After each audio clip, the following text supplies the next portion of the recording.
우리 교회 공동체가 있는 게 얼마나 감사하고 행복한 일인지 모르겠습니다. 우리에게 교회를 주신 하나님께 감사드립니다. 오늘은 이제 요한계시록 12장을 말씀을 나누도록 하겠습니다. 이제 요한계시록 1장부터 11장, 12장부터 마지막 장까지, 그러니까 요한계시록을 두 부분으로 쪼개면 이제 전반부가 끝났습니다. 그리고 이제 12장부터 후반부의 내용이 들어가는데요.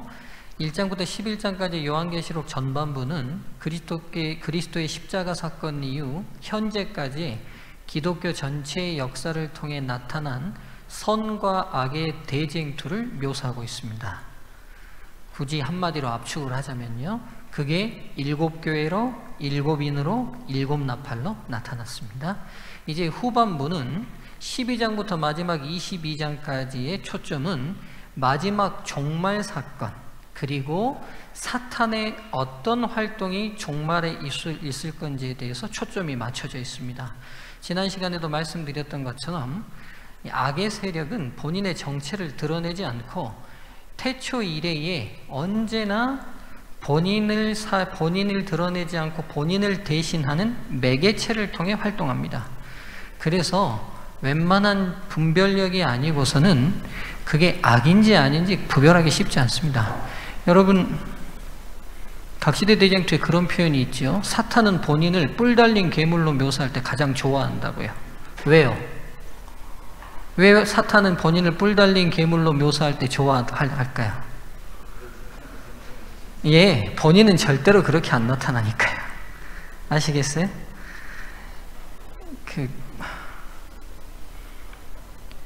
악이라고 우리 눈에 보이게 등장하지 않습니다. 딱 보면 저 사람 진짜 나쁘게 생겼다, 저 사람 악인이다, 이렇게 사탄이 등장하지 않는다고요. 인간이 가장 매력을 느끼는 부분으로, 가장 매력을 느끼는 정체로 우리 곁에 오게 될 겁니다. 그래서 묵시가 마지막 종말을 예언하는 예언이 마지막 사탄의 정체를 드러내는 일에 집중돼 있어요. 그 이유가 거기에 있어요. 믿음의 하나님의 백성들이 속지 않고 정체를 정확하게 볼 수 있도록 하기 위하여 하나님께서 하신 배려이심을 잊지 않게 되면 좋겠습니다. 이제 오늘 12장은 후반부의 서론격에 해당하는 것으로 태초부터 시작된 선악의 대쟁투를 전체적으로 요약하고 있습니다. 그래서 인류 역사를 가장 짧게, 가장 전체적으로 요약한 성경 한 장을 찾아라 하면 어디를 찾으면 될까요? 예? 저는 어려운 거 안 물어보는데 지금 저희가 어디 공부하고 있죠? 예. 단순하게 생각하세요. 너무 복잡하게 생각하지 마시고. 예. 계시록 12장입니다. 계시록 12장은 선악의 대쟁투의 하늘 대쟁투로부터 시작해서 지상 대쟁투의 마지막 종말까지를 짧은 글로 압축해 놓고 있습니다. 우리가 가진 인간 사회의 모든 문제들이 어디서 오는가?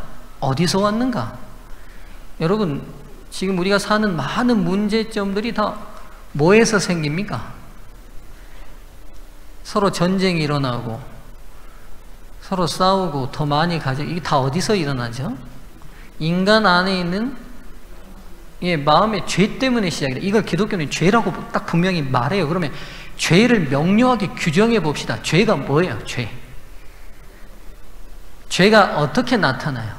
제가 볼 때는 크게 인간에게 죄는 두 가지로 나타나요. 첫 번째, 자기를 높이려는 정신으로 나타나요. 두 번째, 본인의 이익을 위하는 이기심으로 나타나요. 죄는 제가 볼 때 많은 죄가 있지만 이 두 개 범주 안에 다 들어가요. 이 범주 안에 이 두 가지로 다 압축됩니다. 그래서 좀 더 고상하게 표현하면 명예욕이 더 있느냐, 재물욕이 더 있느냐로 나타나요. 남성들은 어디에 좀 더 강한 것 같아요? 어디에 더 약해요? 예, 명예욕이 약하고, 여성들은 어디에 좀 더 약해요? 예, 재물욕이 더 약한 것 같아요, 제가 볼 때. 그렇죠? 왜냐하면 여성들은 집안 살림을 책임지다 보니까 그럴 수밖에 없을 것 같고, 여하튼 인간의 모든 죄는 그래서 여러분 성경의 인물들을 들여다볼 때 끝내 하나님 안에서 떨어져 나간 많은 사람들이 뭐 때문에 떨어져 나갔는지를 한번 보세요. 그럼 이 두 가지 안에 다 걸려요. 두 가지 안에 다 걸립니다. 사울은 뭐 때문에 떨어져 나갔어요? 다윗이 자기보다 높은 걸 견딜 수 없어요. 그 말은 무슨 말이에요? 본인이 높아야 돼요. 그걸 견딜 수가 없었어요. 사울은. 그렇죠? 가룟 유다는 뭐 때문에 넘어갔어요? 돈 때문에 넘어갔어요. 요한이 그를 뭐라고 표현해요? 그는 도적이라 이렇게 딱 표현해요. 요한이 성경에서 도둑놈이라고 딱 말하는 사람은 가룟 유다뿐이에요. 돈에 약해요. 돈에. 모든 인물들 다 들여다보시면 끝내 이 두 가지에 다 넘어가는데요. 이 범죄에 속하지 않는 굉장히 속할 수도 있고 안 할 수도 있는데 무서운 죄가 하나가 성적인 죄입니다. 이 명예욕과 재물욕이 없어도 또 어디에 넘어가냐면 성적 욕구에 넘어가요. 다윗 왕은 어디에서 넘어졌어요? 성적인 욕구에 넘어졌어요. 솔로몬요. 네, 솔로몬은 복합적이지만 명예욕과 성욕이 같이 넘어졌어요. 그래서 여러분 명예욕은 성욕과 같이 가요. 아시겠죠? 명예욕이 없는 사람이 한 부인 외에 여러 사람을 잘 누리지 않아요. 옛날에 동네에서 70개나 쓰는 사람들이 어떻게 하던가요? 네, 작은 마늘어서요. 사람이 잘 보세요. 본인이 높다는 걸 뭘로 과시하고 싶으시냐면 거느리는 사람으로 과시하고 싶어요. 그 중에 누구도 거느리려고 그래? 여성들도 거느리려고 그래요. 예, 오늘 그 부분 하는 거 아니니까 이제 다시 돌아옵니다. 자, 그래서 이 죄가 끝내 이 두 가지 양상으로 다 드러나요. 그러니까 인류가 생긴 모든 문제는 끝내 이 두 가지만 해결되면 이 지상이 뭐가 될까요? 이 지상이 천국이 돼요. 지상이 천국이 돼요. 여러분 부부간의 문제도 죄송합니다만 가만 분석해 보면 뭐 때문에 싸우고 뭐 때문에 다투고 뭐 때문에 속상합니까?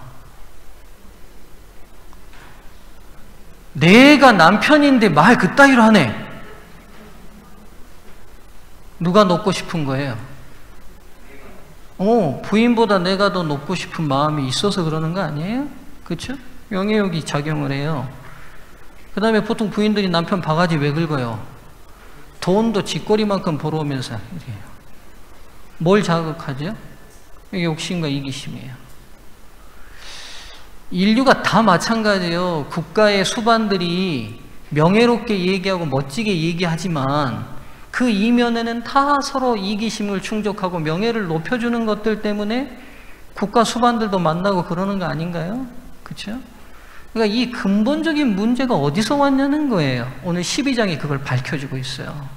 인간 사회를 이렇게 병들고 힘들게 만들어 놓은 이 근본적 문제가 어디서 왔는지를 12장이 우리에게 공개하고 있어요.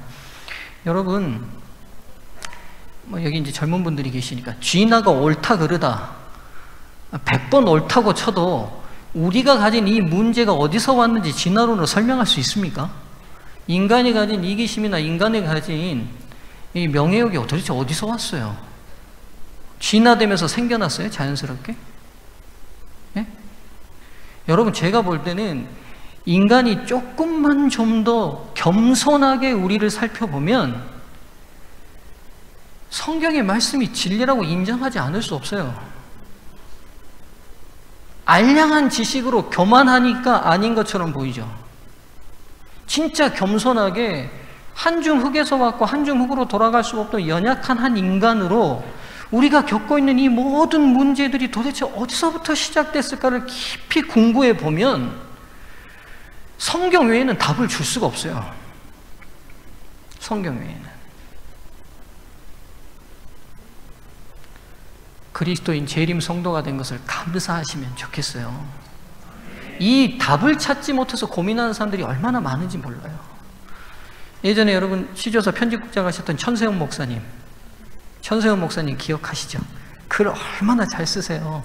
천 목사님은 아주 팬이, 그 글에 따른 팬이 있을 만큼, 그래서 저도 제 고향교회 믿지 않는 분들이 있는데 천 목사님의 그 시조의 권두원을 읽고 싶어서 하시는 여러분들을 만난 적이 있어요. 정말 글을 잘 쓰시는 아주 박학다식하신데 천 목사님,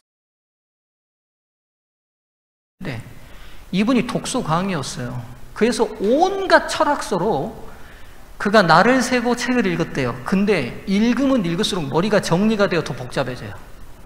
더 복잡해진 거예요. 나중에는 미치기 직전까지 갔대요. 답이 안 생겨서. 읽으면 읽을수록 뭐가 명료해져야 되는데, 인생의 답이 보여야 되고 시작이 보여야 되고 끝이 보여야 되는데 더 복잡해졌지 이게 답이 안 보이더라는 거예요. 제가 천 목사님 간증을 직접 학생 때 들은 이야기예요. 근데 문서 전도인이 어느 날 자기 집으로 오신 거예요. 그리고 문서 전도인이 무슨 책을 전해줬겠어요? 대쟁투 총소를 전해준 거예요. 부조와 선지자부터 시작해가지고 각시대 대쟁투가 전 인류의 역사를 화인 여사께서 시대순으로 기록해놨잖아요. 죄가 어디서부터 시작됐는지, 하늘로부터 시작된 이 부조와 선지자를 날을 새서 읽고 난 다음에 실타래처럼 얽혀있는 본인의 머리가 명료하게 정리가 되더래요. 그리고 그분이 시탁 공부하고 목회자가 되시고, 읽어놨던 그 독서력을 가지고 시조사 편집국장 하시고 시조사 사장 하시고 은퇴하셨죠. 우리가 지금 너무 바쁘게 살아서 그렇지, 잠시 인생의 답들을, 인생이 어디서 왔을까? 우리 왜 이렇게 살아야 될까? 왜 사람들이 이렇게 가지면서도 더 가지고 싶어 할까? 도대체 저 자리가 뭐라고, 뭐 저렇게 높아지려고 할까? 이 궁구에서 깊이 생각해 보면 성경 안에서 그 모든 답들이 시작됐다는 사실을 인정하게 되고, 감사할 수 있게 될 겁니다. 재림 성도라는 게 그래서 참 감사한 일입니다. 자, 12장은 세 부분으로 나눌 수 있습니다. 1절부터 6절까지를 나누고요.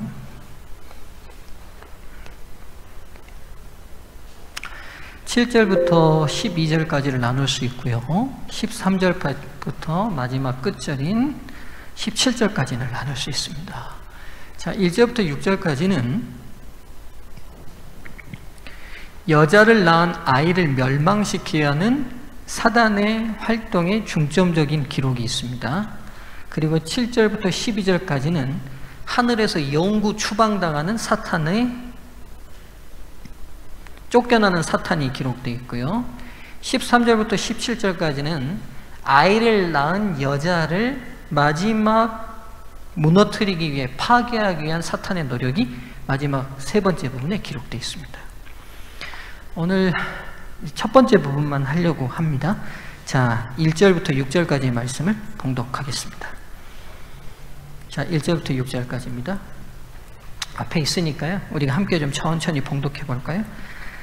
자, 함께 봉독하겠습니다. 시작. 하늘에 큰 이적이 보이니 해를 옷 입은 한 여자가 있는데 그 발에는 달이 있고 그 머리에는 12별의 관을 썼더라. 자, 잠깐만요. 제가 읽으면서 어떻게 하라고 그랬죠? 머릿속으로? 예, 그렇죠. 이 글을 글이라고 그랬어요. 그럼 1절을 읽었으면 지금 여러분 머리에 어떤 그림이 그려지셔야 돼요? 그렇죠? 예, 휘황찬란한 태양을 옷 입은 여자가 등장해야 돼요. 여러분 머릿속에. 그리고 그분 발 아래 뭐가 있어요? 달이 있고 그 머리에는 12변의 관을 쓰고 있어요. 자, 우리가 이제 요한의 이상 속으로 들어가는 거예요. 여러분 머릿속으로. 자, 2절입니다. 이 여자가 아이를 베어 해산하게 되매 아파서 애를 쓰며 부르짖더라. 이 굉장히 고상하고 거룩하게 생긴 이 여인이 만삭의 몸을 추스리고 있고 곧 아이를 낳기 위하여 산고를 하고 있는 모습을 상상하시면 돼요.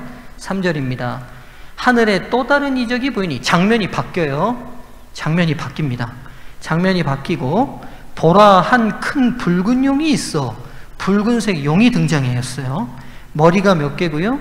7이고 뿔이 10이고 그 여러 머리에는 7 왕관이 있는데 그 꼬리가 하늘의 별 3분의 1을 끌어다가 땅에 던지더라. 자, 붉은 용이 있는데 머리가 7개고 뿔은 10개고 왕관은 7개를 썼어요. 걔가 그 꼬리로 하늘별 3분의 1을 끌어다가 지상으로 던집니다. 그리고 그 다음 용이 어떤 행동을 하는지 보세요. 용이 해산하려는 여자 앞에서 그가 해산하면 그 아이를 뭐하고자 하니? 삼키고자 하더니 여자가 아들을 낳으니 이는 장차 철장으로 만국을 다스릴 남자라. 그 아이를 하나님 앞과 그 보좌 앞으로 올려가더라. 그 여자가 광야로 도망하며 거기서 1260일 동안 그를 양육하기 위하여 하나님께서 예비한 곳이 있더라. 자, 이제 장면이 다 이해되셨죠?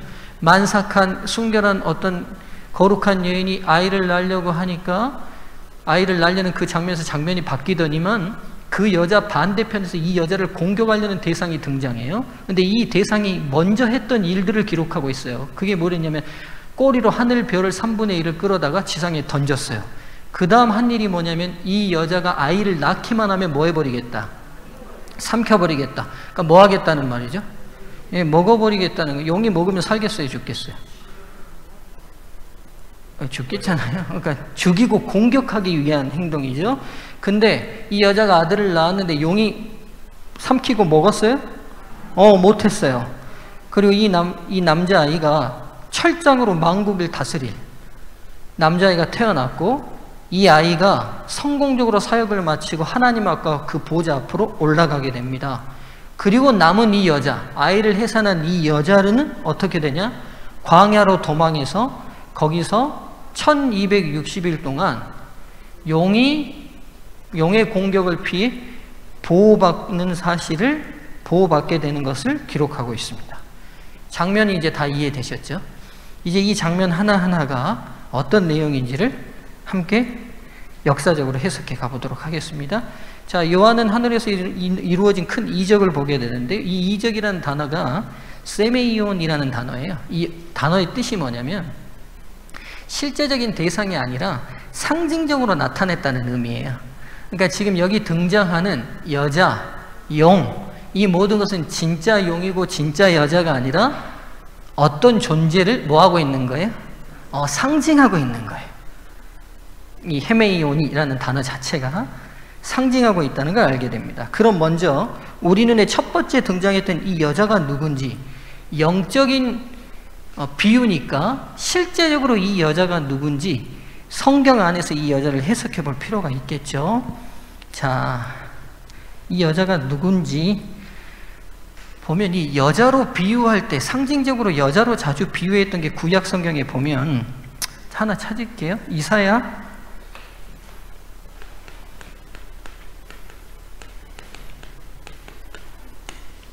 누가 찾으셔서 한번 좀 읽어봐 주시겠어요? 이 여자가 누군지. 이는 너를 주이시니가 내 남편이시라. 그의 이름은 만군의 여호와시며 내 구속자는 이스라엘의 거룩한 이시라. 그는 온 땅의 하나님이라 이끌음을 받으실 것이라.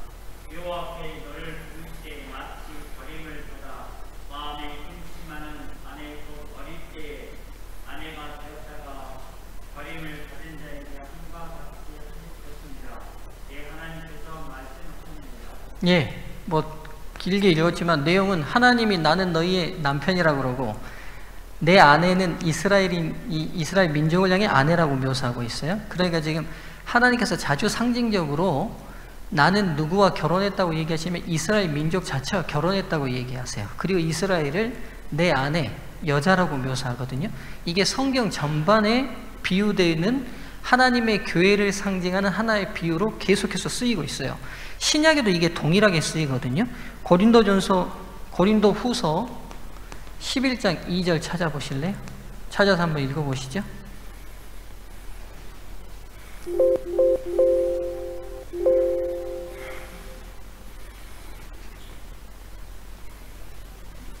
고린도후서 11장 2절입니다.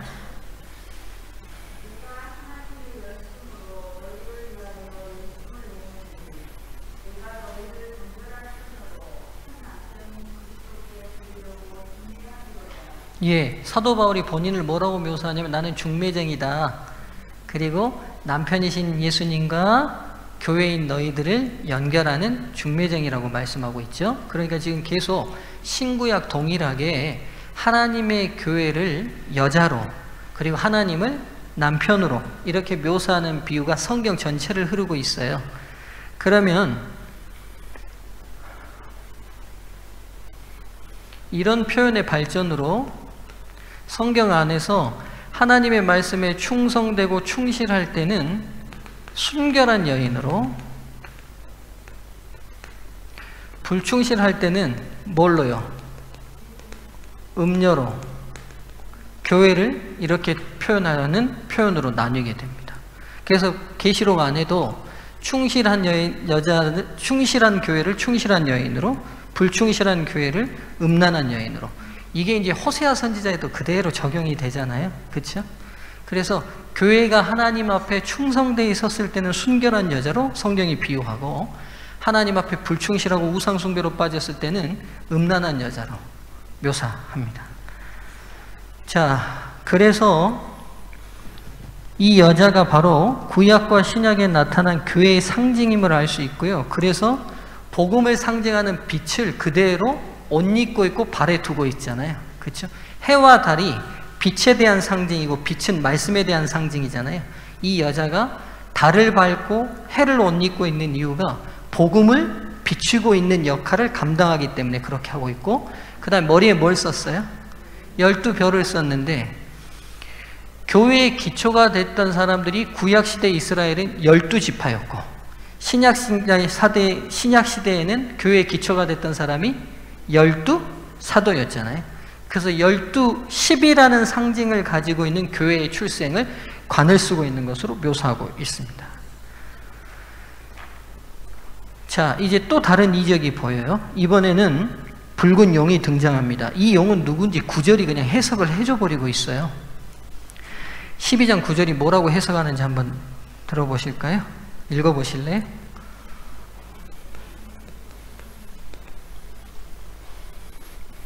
(12장 9절입니다)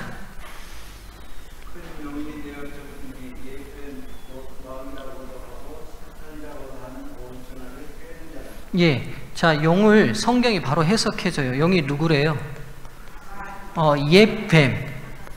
옛뱀이래요. 오래된 뱀인데 왜 옛뱀이에요? 어디 있었던 뱀이에요? 에덴 동산에 있었던 뱀이기 때문에 옛이라는 단어를 앞에 붙임으로 인해서 이 뱀이 너희가 알고 있는 바로 그 뱀이라는 것을 우리에게 가르쳐주고 있죠. 그리고 이 뱀은 매개물이었고, 이 뱀을 통해서 그 안에 들어간 존재가 사탄이었죠. 그러니까 지금 이 용은 누구라고 지금 성경이 바로 해석해주고 있어요? 사탄이라고 바로 해석해주고 있어요. 근데 모양을 보시면 머리가 몇 개예요? 7개, 뿔이 10개예요. 이 모양이 왜 이 모양인지는 제가 13장 할 때 자세히 설명할게요. 자, 그래서 이 모양대로 계시록 13장, 17장에도 그대로 반복해서 나옵니다. 자, 인류 역사를 통해 하나님을 대항하는 용의 세력이 등장해요. 용의 세력이 등장하는데, 그가 먼저 어린아이를 삼키기 전에, 해산한 여자의 아이를 삼키기 전에 먼저 했던 행동이 있는데, 그게 뭐냐면 하늘의 별 3분의 1을 끌어다가 땅에 던져버렸어요. 자, 꼬리는 뭘 상징하는지 제가 앞장에서 7 나팔 할 때 여러분에게 해석을 해드렸어요. 기억납니까? 기억 안 나도 괜찮아요. 예. 이사야 54장으로 다시 한번 갑시다. 또 찾으면 되죠. 이사야 9장으로 갑시다. 꼬리가 뭘 상징하는지. 이사야 9장 14절 15절.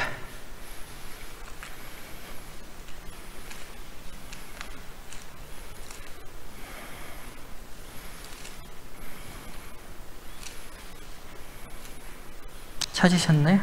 제가 읽어볼게요. 그러므로 여호와께서 하루 사이에 이스라엘 중에서 머리와 꼬리와 종려나무 가지와 갈대를 끊으시리니, 어떤 비유인지 성경이 해석해요. 그 머리는 곧 장로와 존귀한 자요, 그 꼬리는 곧 뭐라? 거짓말을 가르치는 선지자라. 자, 그래서 꼬리의, 예언상에서 꼬리의 상징이 뭐라고 그랬어요? 거짓과 기만이라고 말씀드렸잖아요. 우리의 언어 중에도 이런 뉘앙스가 남아있어요. 어디서 꼬리를 치고 있어? 그러니까 이 언어가 성경 언어의 뉘앙스를 그대로 닮았어요. 우리가 꼬리를 친다 그러면 무슨 의미로 써요? 어디서 속임수 대도 않은 것들 가져다가 지금 꼬시려고 그래? 이거잖아요. 그렇죠? 꼬신다는 건 있는 걸로 꼬셔요? 없는 것을 있는 것처럼 하는 거예요. 그렇죠? 그게 거짓이에요. 그렇죠? 그래서 속이기 잘하고 사람 잘 꼬드기면 우리가 뭐라고 그래요? 그런 사람은 꼬리 9개 달린 백녀시 같이 나고 이렇게 말하잖아요. 뭐 그런 표현 안 써봤어요? 네? 그렇잖아요. 그러니까 우리 안에 언어의 뉘앙스에서도 꼬리는 뭘 상징하고 있어요? 거짓과 기만을 상징하는데 성경의 예언 해석도 동일해요. 이 꼬리가 거짓과 기만을 상징해요. 그러니까 사단이 사람이든 하늘의 존재이든 넘어뜨리는 수단이 등장해요. 그게 뭐예요? 거짓말이에요. 그래서 9장이 거짓으로 온 천하를 꿰는 자라고 하잖아요. 거짓이에요. 기만이에요. 여러분, 그래서 하나님이 죄송한 얘기는 아니고 하나님이 제일 싫어하시는 게 있어요. 정직하지 않은 거예요. 거짓이에요. 엄밀히 말해서 죄인이 회개하지 않는 것도 자기가 죄를 뭐하고 있는 거죠? 속이는 거 아니에요? 맞죠? 죄인이 하나님께 나오지 않은 것도 누구를 속이려는 거예요. 애가 기저귀에 똥 쌌어요. 근데 야단 맞을까 봐 어때요? 안 쌌다고 막 똥냄새가 막 진동을 하는데도 어때요? 안 쌌다고 막, 여러분 그래 본 적 없어요? 오줌 지리고 났는데 막 바지에 찌린 데가 진동하는데도 막 안 쌌다고, 바지 벗어 갈아입어 그래도 끝까지 안 쌌다고. 이게 죄인이에요. 이게 죄예요. 이게 죄. 있어요 죄가. 근데 뭐라고 그래요? 내 의인이래요. 내가 없대요. 이게 거짓이에요. 이게 속임수예요. 여러분, 정직한 자는 어떻게라도 하나님이 구원하십니다. 여러분, 구원받기가 어렵다고 절대로 생각하지 마세요. 구원받기만큼 쉬운 게 없어요. 죄송한 얘기인데. 그리스도께서 정직한 자는 무슨 일이 있어도 구원하세요. 주님, 저는 죄인입니다. 저는 제 힘으로 어떻게 할 수 없는 죄인입니다. 얘가 똥기저귀에 똥 묻어서 엉덩이 묻었으면 어떻게 하면 되냐면 기저귀 들고 엄마한테 오면 돼요. 갈아주라고. 근데 끝까지 지 힘으로 풀어서 갈아보겠다 하면 온 똥을 방바닥에도 더 붙이고 다 난리 나는 거예요.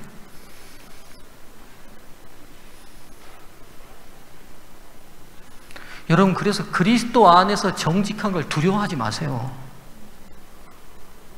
누가 죄를 고백할 때 아이고 저랬대? 여러분, 그런 분위기가 되면 안 돼요.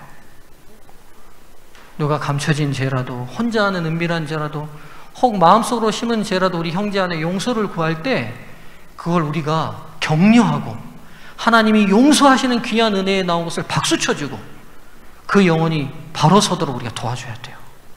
우리가 그런 분위기가 돼야 돼요. 아이고 어떻게 장로님이 저러셨다냐?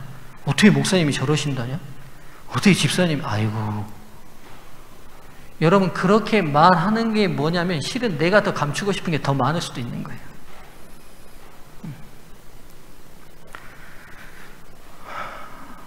예, 꼬리 얘기하다가 너무 많이 나갔네요. 다시 돌아올게요. 자, 꼬리. 꼬리가 뭔지? 거짓과 기만이에요. 거짓과 기만. 그러니까 지금 하늘의 별 3분의 1을 꼬리로 휘감아서 내쳤다는 말은 일단 이 하늘의 별이 누군지는 저희가 모르지만 하늘의 별을 뭘로 꼬셨다는 거예요? 거짓과 기만으로 넘어가게 했다는 거예요. 여러분, 여기서 한 가지 우리가 좀, 거짓과 기만을 믿은 사람은 책임이 없는 겁니까? 혹시 있는 겁니까? 대답 잘 하십시오. 여러분, 거짓과 기만을 나는 진짜처럼 믿었어요. 그 사람에게는 책임이 있는 겁니까? 없는 겁니까? 아니면 거짓말하는 그 사람이 나쁜 사람입니까? 거짓말한 사람이요. 순진한 사람은 보통 저렇게 얘기합니다. 똑똑한 사람은 뭐라 그러면 속아 넘어간 놈이 나쁜 놈이라고 그래요. 둘 다에게 책임이 있죠. 거짓은 거짓에게 믿는 거짓 한 사람도 분명히 문제가 있는데요. 문제는 여러분, 나중에 하나님 앞에 법정에서 우리가 거짓에 속아서 악의 편에 섰던 사람들이 이렇게 항변할 수 있을 거예요. 하나님, 우리는 이 사람이 한 말이 진짜인 줄 알았습니다. 그래서 믿었습니다.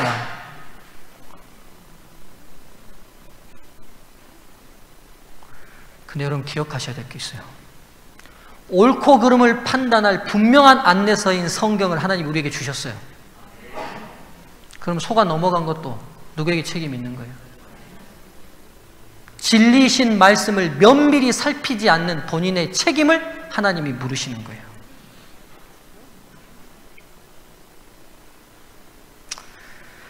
그래서 우리가 하나님 말씀 안에서 더 진리에 굳건하도록, 왜냐하면 하늘의 이 3분의 1이 사단의 기만에 넘어간 이 하늘의 별들이 안 넘어간 3분의 2가 있잖아요. 3분의 2는 왜 안 넘어간 거예요?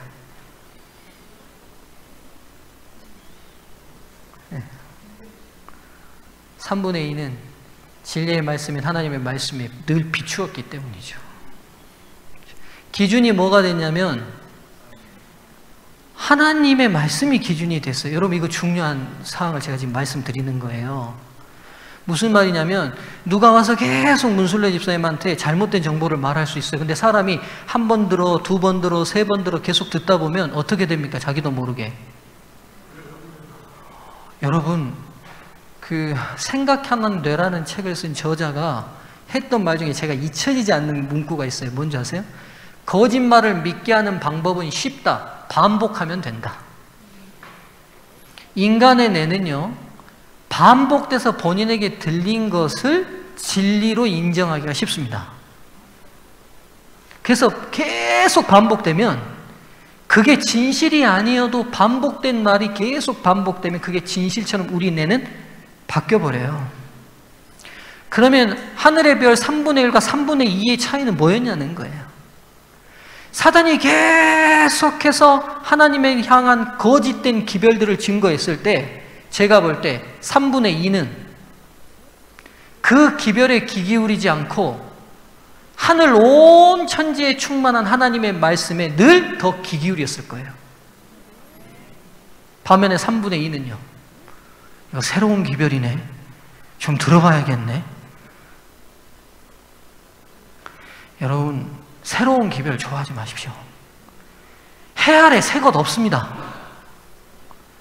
우리 주 예수 그리스도가 우리를 위하여 십자가에 달려 돌아가셨다는 기별은 2000년 전 시작된 일에 지금까지 있는 만세불변의 진리고, 그게 모든 기별의 핵심입니다.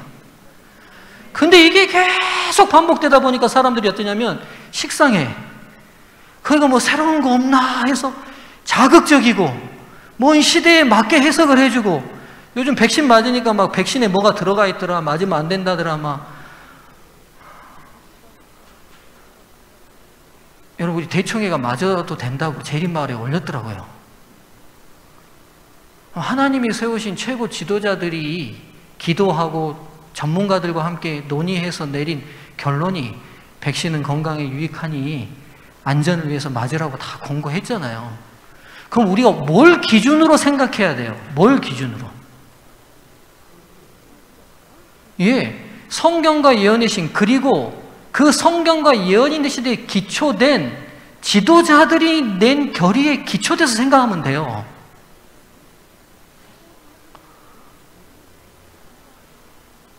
근데 아닌 새로운 기별, 뭔가 새로운 기별에 계속 귀를 기울이고 그게 뭔가 있는 것처럼 퍼뜨리고 나르고 생각해요. 저도 어제 백신을 맞았습니다. 제가 지금 막 몸에 오늘까지 좀 몸살기가 있어가지고 지금 몸에 막 땀이 많이 나는데요. 맞으면 안 된다고 어떤 분이 저한테 뭐 보냈는데 2년 안에 죽는다고 그러대요. 백신 맞은 사람. 그래서 내가 오늘 은현만한테 2년 안에 죽으니까 그 보낸 글이 그렇게 돼 있어요. 백신 맞으면 2년 안에 죽는다.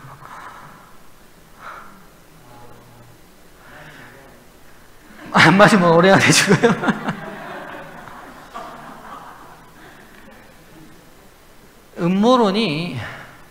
여러분 음모론이 맞을 수도 있어요. 근데 지금 제가 드리려는 말씀의 핵심은 뭐냐면, 우리가 지금 밝히고 있는 예언, 하나님께서 미래를 밝혀주신 예언과 이 큰 빛을 비추는 작은 빛인 예언의 신이 있어요. 이 큰 빛과 작은 빛이 지지하지 않는 새로운 기별이 진짜인 것처럼 우리가 믿고 행동할 필요가 있냐는 거예요. 여러분 그렇게 어리석게 행동하지 않으셨으면 좋겠어요. 그건 어리석은 거예요. 성경이나 예언이나 화인여사의 글이 우리에게 백신을 맞으면 안 된다는 기별 없어요. 그런 기별 없다고요. 근데 모르겠어요. 어디서 그런 근거를 찾는지는 모르겠지만 그런 걸 퍼나르고 우리한테 위기감을 조성하고 뭔가, 여러분 그거 나를 시간이 있으면 옆 사람들한테 방문 한 번 더 가시고 건강하시냐고 전화 한 번 더 하세요. 아시겠어요? 우리 서정환 교인들 중에 그런 분이 없어서 다행이네요. 내가 다른 분들한테 받으니까. 그럴 시간이 있으면 우리 교회 안에 나이 드시고 연로하신 어른들 전화 한 번 더 돌려서 어떠시냐고 물으세요. 이 교회 안에 90세가 넘으신 어르신들이 있어요. 네? 그런 거 퍼나르려고 좋은 핸드폰 구입하지 마시고 그걸로 빵 사가지고 옆 사람들 나눠주세요. 재림을 준비하는 건 주님처럼 더 많이 다른 사람을 사랑하는 겁니다. 그 이상도 그 이하도 아닙니다. 우리가 더 많은 사람을 사랑하는 일에 더 열심을 내야 합니다. 아유, 다 못 맞히겠네요. 오늘 여기까지만 해야 되겠어요. 다시 하겠습니다. 이제 꼬리가 무엇인지, 그리고 이 부분이 무슨 내용인지는 7절이 그대로 해석을 해줍니다. 하늘 천사 3분의 1이 사단의 기만에 속아서 하늘 반역에 동참합니다. 여기서 시작됐습니다. 우리가 현재 이 지구상에 앓고 있는 모든 문제의 근원이 바로 하늘에서 시작됐습니다. 그리고 그 하늘에서 반역한 존재가 이 땅으로 쫓겨오며 바이러스가 전염되듯이 죄에 오염된 바이러스가 지상의 모든 인류를 다 전염시켜서 사망이라는 선고를 받게 했습니다. 감사하게는 우리 주 예수 그리스도의 백신이 있습니다. 맞으면 다 삽니다. 예외 없이 삽니다. 실패함 없이 그분이 우리를 살리십니다. 그 그리스도가 계시기에 든든한 안식일 되시기를 바랍니다. 나머지 부분, 첫 부분은 다시 다음 시간에 처음부터 좀 다시 하도록 하겠습니다. 기도의 시간을 잠깐 갖겠습니다. 여러분 이제 전도회가